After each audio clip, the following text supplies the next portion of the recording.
I'm going to write a file asynchronously to the disk. To do that, I'm going to need a program called w2.js. It's my program. And I create a variable called fs. I tell the system I require the fs module, and I assign that back to the variable fs. Now I tell fs to write to a file that's on the disk, and the system wants to know where, so I tell him in the current working directory, ..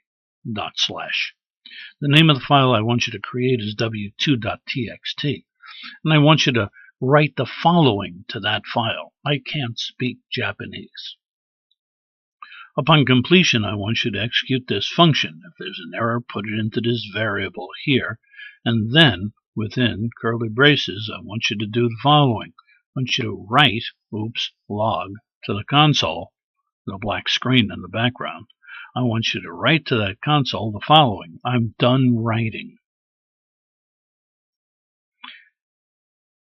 Here's the open close parentheses. After that, I got a semicolon, ends the statement, and then curlies to match this curly, and parens to match this parens, and then a semicolon to end the whole thing.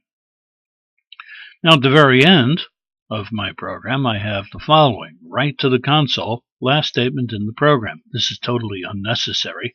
The only reason I have it here is to make a point.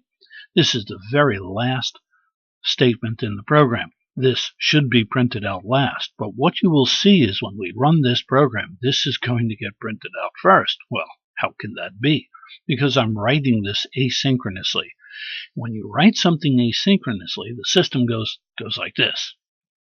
It says to itself, I'm writing to the file w2.txt. I can't speak Japanese, and when I get finished, I'll write done writing. Oh my goodness, this is taking a lot of time. While I'm doing this, I'll just jump down here and do these commands. I've only got one to do anyway, and it's super duper fast to execute this guy, and he does this guy. He finishes him up, goes back, and he's already finished up this guy, and now he completes this and writes done writing. So it's going to say last statement in the program. After that, it's going to say done writing. So when the system gets busy, he just keeps going down, executing more statements.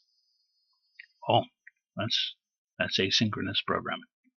Okay, good enough. File, save. Close that up. Let's execute this program now. The way we do that is node w2.js.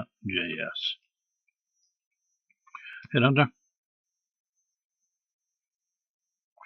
Last statement in the program. Wow, that got printed out first and then done writing. Did it write the text? Let's find out. Let's type out the contents of w2.txt, and there it is. I can't speak Japanese. This worked. This is George Boole. Please rate and share this video. I'd appreciate that. And good luck.